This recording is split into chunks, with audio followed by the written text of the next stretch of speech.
उत्पत्ति अध्याय 13। अब्राम का कनान लौटना। तब अब्राम अपनी पत्नी और अपनी सारी सम्पत्ति लेकर लूत को भी संग लिए हुए मिस्र को छोड़कर कनान के दक्षिण देश में आया। अब्राम भेड़बकरी, गायबैल और सोने चाँदी का बड़ा धनी था। फिर वह दक्षिण देश से चलकर बेतेल के पास उसी स्थान को पहुँचा जहाँ पहले उसने अपना तम्बू खड़ा किया था, जो बेतेल और आई के बीच में है। यह स्थान उस वेदी का है जिसे उसने पहले बनाया था, और वहाँ अब्राम ने फिर यहोवा से प्रार्थना की। अब्राम और लूत का अलग होना। लूत के पास भी, जो अब्राम के साथ चलता था, भेड़बकरी, गायबैल और तम्बू थे। इसलिए उस देश में उन दोनों के लिए पर्याप्त स्थान न था कि वे इकट्ठे रहे, क्योंकि उनके पास बहुत सम्पत्ति थी, इसलिए वे इकट्ठे न रह सके। सो अब्राम और लूत की भेड़बकरी और गायबैल के चरवाहों में झगड़ा हुआ। उस समय कनानी और परिज्जी लोग उस देश में रहते थे। तब अब्राम लूत से कहने लगा, मेरे और तेरे बीच और मेरे और तेरे चरवाहों के बीच में झगड़ा न होने पाए, क्योंकि हम लोग भाई बन्धु हैं। क्या सारा देश तेरे सामने नहीं? सो मुझसे अलग हो। यदि तू बाईं ओर जाए तो मैं दाहिनी ओर जाऊँगा, और यदि तू दाहिनी ओर जाए तो मैं बाईं ओर जाऊँगा। तब लूत ने आँख उठाकर यरदन नदी के पास वाली सारी तराई को देखा कि वह सब सींची हुई है। जब तक यहोवा ने सदोम और गमोरा को नाश न किया था, तब तक सोअर के मार्ग तक वह तराई यहोवा की वाटिका और मिस्र देश के समान उपजाऊ थी। सो लूत अपने लिए यरदन की सारी तराई को चुन के पूर्व की ओर चला, और वे एक दूसरे से अलग हो गए। अब्राम तो कनान देश में रहा, पर लूत उस तराई के नगरों में रहने लगा और अपना तम्बू सदोम के निकट खड़ा किया। सदोम के लोग यहोवा की दृष्टि में बड़े दुष्ट और पापी थे। अब्राम का हेब्रोन को जाना। जब लूत अब्राम से अलग हो गया, तब उसके पश्चात् यहोवा ने अब्राम से कहा, आँख उठाकर जिस स्थान पर तू है वहाँ से उत्तर, दक्षिण, पूर्व, पश्चिम चारों ओर दृष्टि कर, क्योंकि जितनी भूमि तुझे दिखाई देती है उस सब को मैं तुझे और तेरे वंश को युग युग के लिए दूँगा। और मैं तेरे वंश को पृथ्वी की धूल के किनकों के समान बहुत करूँगा, यहाँ तक कि जो कोई पृथ्वी की धूल के किनकों को गिन सकेगा, वही तेरा वंश भी गिन सकेगा। उठ, इस देश की लम्बाई और चौड़ाई में चल फिर, क्योंकि मैं उसे तुझी को दूँगा। इसके पश्चात् अब्राम अपना तम्बू उखाड़कर मम्रे के बांज वृक्षों के बीच, जो हेब्रोन में थे, जाकर रहने लगा, और वहाँ भी यहोवा की एक वेदी बनाई। उत्पत्ति अध्याय 14। लूत का बन्दी बनाया जाना।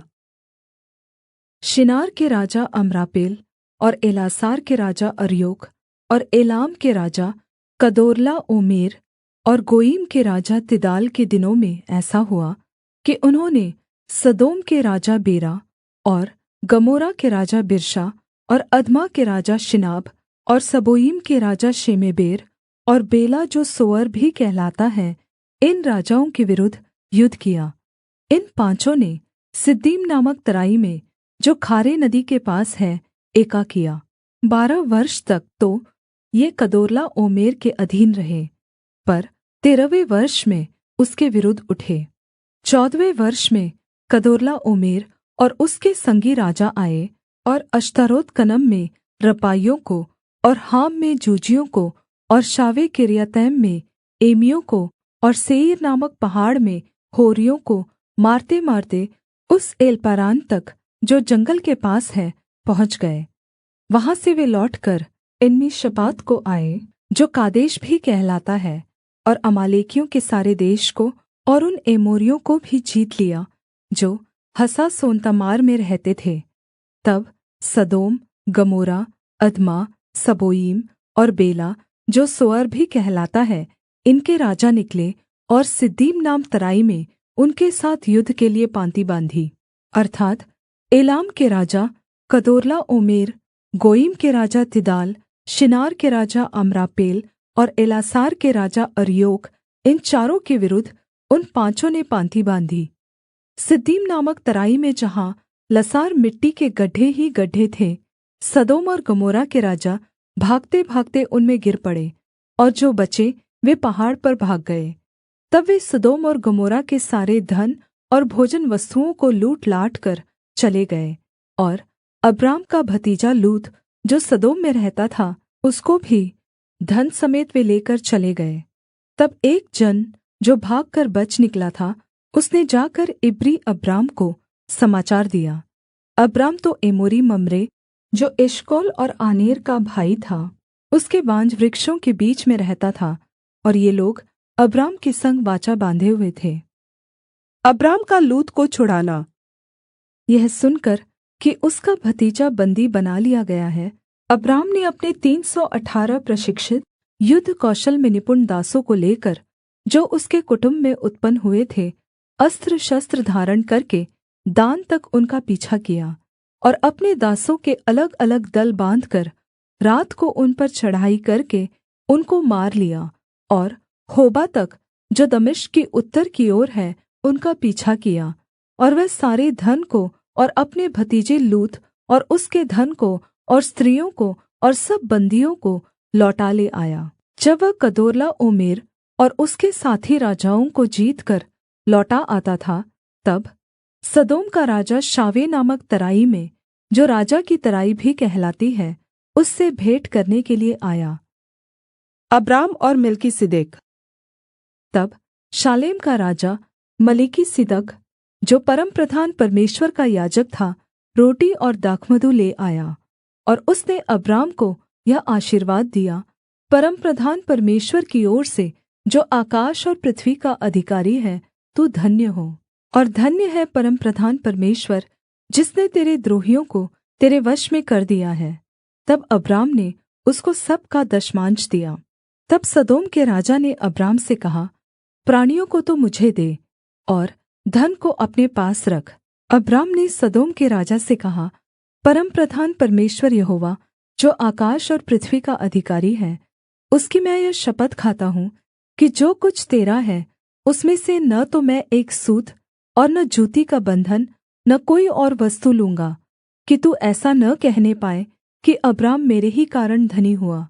पर जो कुछ इन जवानों ने खा लिया है, और उनका भाग जो मेरे साथ गए थे, अर्थात् आनेर, एशकोल और मम्रे, मैं नहीं लौटाऊँगा, वे तो अपना-अपना भाग रख ले। उत्पत्ति अध्याय 15।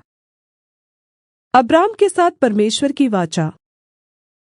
इन बातों के पश्चात् यहोवा का यह वचन दर्शन में अब्राम के पास पहुँचा, हे अब्राम, मत डर, मैं तेरी ढाल और तेरा अत्यन्त बड़ा प्रतिफल हूँ। अब्राम ने कहा, हे प्रभु यहोवा, मैं तो संतानहीन हूँ, और मेरे घर का वारिस यह दमिश्कवासी एलीएजेर होगा, अतः तू मुझे क्या देगा? और अब्राम ने कहा, मुझे तो तूने वंश नहीं दिया, और क्या देखता हूँ कि मेरे घर में उत्पन्न हुआ एक जन मेरा वारिस होगा। तब यहोवा का यह वचन उसके पास पहुँचा, यह तेरा वारिस न होगा, तेरा जो निज पुत्र होगा वही तेरा वारिस होगा। और उसने उसको बाहर ले जाकर कहा, आकाश की ओर दृष्टि करके तारागण को गिन, क्या तू उनको गिन सकता है? फिर उसने उससे कहा, तेरा वंश ऐसा ही होगा। उसने यहोवा पर विश्वास किया, और यहोवा ने इस बात को उसके लेखे में धार्मिकता गिना। और उसने उससे कहा, मैं वही यहोवा हूँ जो तुझे कसदियों के ऊर नगर से बाहर ले आया, कि तुझको इस देश का अधिकार दूँ। उसने कहा, हे प्रभु यहोवा, मैं कैसे जानूँ कि मैं इसका अधिकारी हूँगा? यहोवा ने उससे कहा, मेरे लिए 3 वर्ष की एक बछिया, और 3 वर्ष की एक बकरी, और 3 वर्ष का एक मेढ़ा, और एक पिण्डुक और कबूतर का एक बच्चा ले। और इन सभी को लेकर उसने बीच से 2 टुकड़े कर दिया, और टुकड़ों को आमने सामने रखा, पर चिड़ियों को उसने टुकड़े नहीं किए। जब माँसाहारी पक्षी लोथों पर झपटे, तब अब्राम ने उन्हें उड़ा दिया। जब सूर्य अस्त होने लगा, तब अब्राम को भारी नींद आई, और देखो, अत्यन्त भय और महा अंधकार ने उसे छा लिया। तब यहोवा ने अब्राम से कहा, यह निश्चय जान कि तेरे वंश पराए देश में परदेशी होकर रहेंगे और उस देश के लोगों के दास हो जाएंगे, और वे उनको 400 वर्ष तक दुःख देंगे। फिर जिस देश के वे दास होंगे उसको मैं दण्ड दूँगा, और उसके पश्चात् वे बड़ा धन वहाँ से लेकर निकल आएँगे। तू तो अपने पितरों में कुशल के साथ मिल जाएगा, तुझे पूरे बुढ़ापे में मिट्टी दी जाएगी। पर वे चौथी पीढ़ी में यहाँ फिर आएँगे, क्योंकि अब तक एमोरियों का अधर्म पूरा नहीं हुआ है।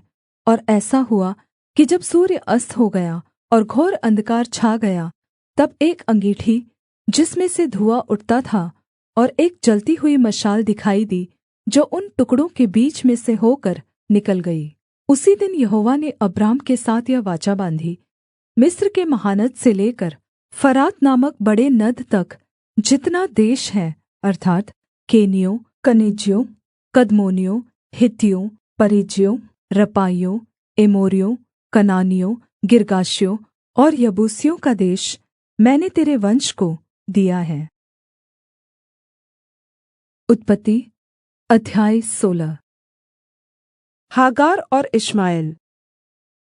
अब्राम की पत्नी साराई के कोई संतान न थी, और उसके हागार नाम की एक मिस्री दासी थी। साराई ने अब्राम से कहा, देख, यहोवा ने तो मेरी कोख बन्द कर रखी है, इसलिए मैं तुझसे विनती करती हूँ कि तू मेरी दासी के पास जा। संभव है कि मेरा घर उसके द्वारा बस जाए। साराई की यह बात अब्राम ने मान ली। इसलिए जब अब्राम को कनान देश में रहते 10 वर्ष बीत चुके, तब उसकी स्त्री साराई ने अपनी मिस्री दासी हागार को लेकर अपने पति अब्राम को दिया कि वह उसकी पत्नी हो। वह हागार के पास गया और वह गर्भवती हुई। जब उसने जाना कि वह गर्भवती है, तब वह अपनी स्वामिनी को अपनी दृष्टि में तुच्छ समझने लगी।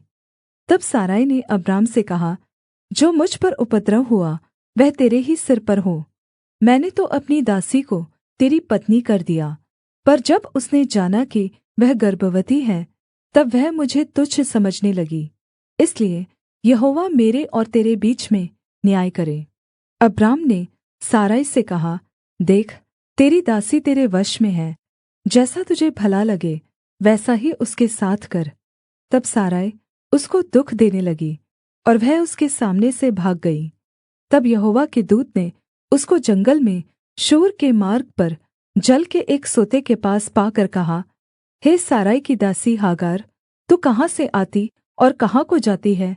उसने कहा, मैं अपनी स्वामिनी साराई के सामने से भाग आई हूँ।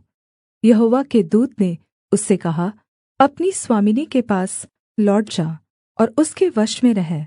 और यहोवा के दूत ने उससे कहा, मैं तेरे वंश को बहुत बढ़ाऊँगा, यहाँ तक कि बहुतायत के कारण उसकी गिनती न हो सकेगी। और यहोवा के दूत ने उससे कहा, देख, तू गर्भवती है और पुत्र जनेगी, तू उसका नाम इश्माएल रखना, क्योंकि यहोवा ने तेरे दुःख का हाल सुन लिया है। और वह मनुष्य जंगली गदहे के समान होगा, उसका हाथ सबके विरुद्ध उठेगा और सबके हाथ उसके विरुद्ध उठेंगे, और वह अपने सब भाई बंधुओं के मध्य में बसा रहेगा। तब उसने यहोवा का नाम, जिसने उससे बातें की थी, अत्ता एलरोई रख कर कहा, क्या मैं यहाँ भी उसको जाते हुए देखने पाई और देखने के बाद भी जीवित रही? इस कारण उस कुएँ का नाम बएर लहई रोई कुआँ पड़ा। वह तो कादेश और बेरेद के बीच में है। हागार को अब्राम के द्वारा एक पुत्र हुआ, और अब्राम ने अपने पुत्र का नाम, जिसे हागार ने जन्म दिया था, इश्माएल रखा। जब हागार ने अब्राम के द्वारा इश्माएल को जन्म दिया, उस समय अब्राम 86 वर्ष का था। उत्पत्ति अध्याय 17। अब्राम और वाचा का चिन्ह। जब अब्राम 99 वर्ष का हो गया, तब यहोवा ने उसको दर्शन देकर कहा, मैं सर्वशक्तिमान परमेश्वर हूँ, मेरी उपस्थिति में चल और सिद्ध होता जा। मैं तेरे साथ वाचा बाँधूँगा और तेरे वंश को अत्यन्त ही बढ़ाऊँगा। तब अब्राम मुँह के बल गिरा और परमेश्वर उससे यह बातें करता गया, देख, मेरी वाचा तेरे साथ बंधी रहेगी, इसलिए तू जातियों के समूह का मूलपिता हो जाएगा। इसलिए अब से तेरा नाम अब्राम न रहेगा, परन्तु तेरा नाम अब्राहम होगा, क्योंकि मैंने तुझे जातियों के समूह का मूलपिता ठहरा दिया है। मैं तुझे अत्यन्त फलवन्त करूँगा और तुझको जाति-जाति का मूल बना दूँगा, और तेरे वंश में राजा उत्पन्न होंगे। और मैं तेरे साथ और तेरे पश्चात् पीढ़ी-पीढ़ी तक तेरे वंश के साथ भी इस आशय की युग-युग की वाचा बाँधता हूँ कि मैं तेरा और तेरे पश्चात् तेरे वंश का भी परमेश्वर रहूँगा। और मैं तुझको और तेरे पश्चात् तेरे वंश को भी यह सारा कनान देश, जिसमें तू परदेशी होकर रहता है, इस रीति दूँगा कि वह युग-युग उनकी निज भूमि रहेगी, और मैं उनका परमेश्वर रहूँगा। फिर परमेश्वर ने अब्राहम से कहा, तू भी मेरे साथ बाँधी हुई वाचा का पालन करना, तू और तेरे पश्चात् तेरा वंश भी अपनी-अपनी पीढ़ी में उसका पालन करे। मेरे साथ बाँधी हुई वाचा, जिसका पालन तुझे और तेरे पश्चात् तेरे वंश को करना पड़ेगा, वह यह है, तुम में से एक-एक पुरुष का खतना हो। तुम अपनी-अपनी खलड़ी का खतना करा लेना। जो वाचा मेरे और तुम्हारे बीच में है, उसका यही चिन्ह होगा। पीढ़ी-पीढ़ी में केवल तेरे वंश ही के लोग नहीं, पर जो तेरे घर में उत्पन्न हुआ हो अथवा परदेशियों को रूपा देकर मोल लिया जाए, ऐसे सब पुरुष भी जब 8 दिन के हो जाए, तब उनका खतना किया जाए। जो तेरे घर में उत्पन्न हो अथवा तेरे रूपे से मोल लिया जाए, उसका खतना अवश्य ही किया जाए। इस प्रकार मेरी वाचा जिसका चिन्ह तुम्हारी देह में होगा, वह युग-युग रहेगी। जो पुरुष खतना रहित रहे, अर्थात् जिसकी खलड़ी का खतना न हो, वह प्राणी अपने लोगों में से नाश किया जाए, क्योंकि उसने मेरे साथ बाँधी हुई वाचा को तोड़ दिया। वाचा का पुत्र इसहाक। फिर परमेश्वर ने अब्राहम से कहा, तेरी जो पत्नी सारै है, उसको तू अब सारै न कहना, उसका नाम सारा होगा। मैं उसको आशीष दूँगा और तुझको उसके द्वारा एक पुत्र दूँगा, और मैं उसको ऐसी आशीष दूँगा कि वह जाति-जाति की मूल माता हो जाएगी, और उसके वंश में राज्य-राज्य के राजा उत्पन्न होंगे। तब अब्राहम मुँह के बल गिर पड़ा और हँसा, और मन ही मन कहने लगा, क्या 100 वर्ष के पुरुष के भी संतान होगा? और क्या सारा जो 90 वर्ष की है पुत्र जनेगी? और अब्राहम ने परमेश्वर से कहा, इश्माएल तेरी दृष्टि में बना रहे, यही बहुत है। तब परमेश्वर ने कहा, निश्चय तेरी पत्नी सारा के तुझ से एक पुत्र उत्पन्न होगा, और तू उसका नाम इसहाक रखना। और मैं उसके साथ ऐसी वाचा बाँधूँगा जो उसके पश्चात् उसके वंश के लिए युग-युग की वाचा होगी। इश्माएल के विषय में भी मैंने तेरी सुनी है। मैं उसको भी आशीष दूँगा और उसे फलवन्त करूँगा और अत्यन्त ही बढ़ा दूँगा। उससे 12 प्रधान उत्पन्न होंगे, और मैं उससे एक बड़ी जाति बनाऊँगा। परन्तु मैं अपनी वाचा इसहाक ही के साथ बाँधूँगा, जो सारा से अगले वर्ष के इसी नियुक्त समय में उत्पन्न होगा। तब परमेश्वर ने अब्राहम से बातें करनी बन्द की और उसके पास से ऊपर चढ़ गया। तब अब्राहम ने अपने पुत्र इश्माएल को लिया, और उसके घर में जितने उत्पन्न हुए थे और जितने उसके रुपये से मोल लिए गए थे, अर्थात् उसके घर में जितने पुरुष थे, उन सभी को लेकर उसी दिन परमेश्वर के वचन के अनुसार उनकी खलड़ी का खतना किया। जब अब्राहम की खलड़ी का खतना हुआ, तब वह 99 वर्ष का था, और जब उसके पुत्र इश्माएल की खलड़ी का खतना हुआ, तब वह 13 वर्ष का था। अब्राहम और उसके पुत्र इश्माएल दोनों का खतना एक ही दिन हुआ, और उसके घर में जितने पुरुष थे जो घर में उत्पन्न हुए तथा जो परदेशियों के हाथ से मोल लिए गए थे, सबका खतना उसके साथ ही हुआ। तम्बू में है। उसने कहा, मैं वसन्त ऋतु में निश्चय तेरे पास फिर आऊँगा, और तेरी पत्नी सारा के एक पुत्र उत्पन्न होगा। सारा तम्बू के द्वार पर जो अब्राहम के पीछे था सुन रही थी। अब्राहम और सारा दोनों बहुत बूढ़े थे, और सारा का मासिक धर्म बन्द हो गया था। इसलिए सारा मन में हँसकर कहने लगी, मैं तो बूढ़ी हूँ और मेरा स्वामी भी बूढ़ा है, तो क्या मुझे यह सुख होगा? तब यहोवा ने अब्राहम से कहा, सारा यह कहकर क्यों हँसी? कि क्या मेरे, जो ऐसी बुढ़िया हो गई हूँ, सचमुच एक पुत्र उत्पन्न होगा?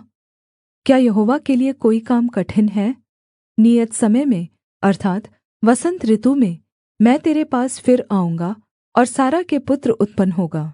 तब सारा डर के मारे यह कहकर मुकर गई, मैं नहीं हँसी। उसने कहा, नहीं, तू हँसी तो थी। अब्राहम का सदोम के लिए निवेदन। फिर वे पुरुष वहाँ से चलकर सदोम की ओर दृष्टि की, और अब्राहम उन्हें विदा करने के लिए उनके संग संग चला। तब यहोवा ने कहा, यह जो मैं करता हूँ, उसे क्या अब्राहम से छिपा रखूँ? अब्राहम से तो निश्चय एक बड़ी और सामर्थी जाति उपजेगी, और पृथ्वी की सारी जातियाँ उसके द्वारा आशीष पाएँगी। क्योंकि मैं जानता हूँ कि वह अपने पुत्रों और परिवार को, जो उसके पीछे रह जाएँगे, आज्ञा देगा कि वे यहोवा के मार्ग में अटल बने रहें और धार्मिकता और न्याय करते रहें, ताकि जो कुछ यहोवा ने अब्राहम के विषय में कहा है उसे पूरा करे। फिर यहोवा ने कहा, सदोम और गमोरा के विरुद्ध चिल्लाहट बढ़ गई है और उनका पाप बहुत भारी हो गया है। इसलिए मैं उतरकर देखूँगा कि उसकी जैसी चिल्लाहट मेरे कान तक पहुँची है, उन्होंने ठीक वैसा ही काम किया है कि नहीं, और न किया हो तो मैं उसे जान लूँगा। तब वे पुरुष वहाँ से मुड़कर सदोम की ओर जाने लगे, पर अब्राहम यहोवा के आगे खड़ा रह गया। तब अब्राहम उसके समीप जाकर कहने लगा, क्या तू सचमुच दुष्ट के संग धर्मी भी नाश करेगा?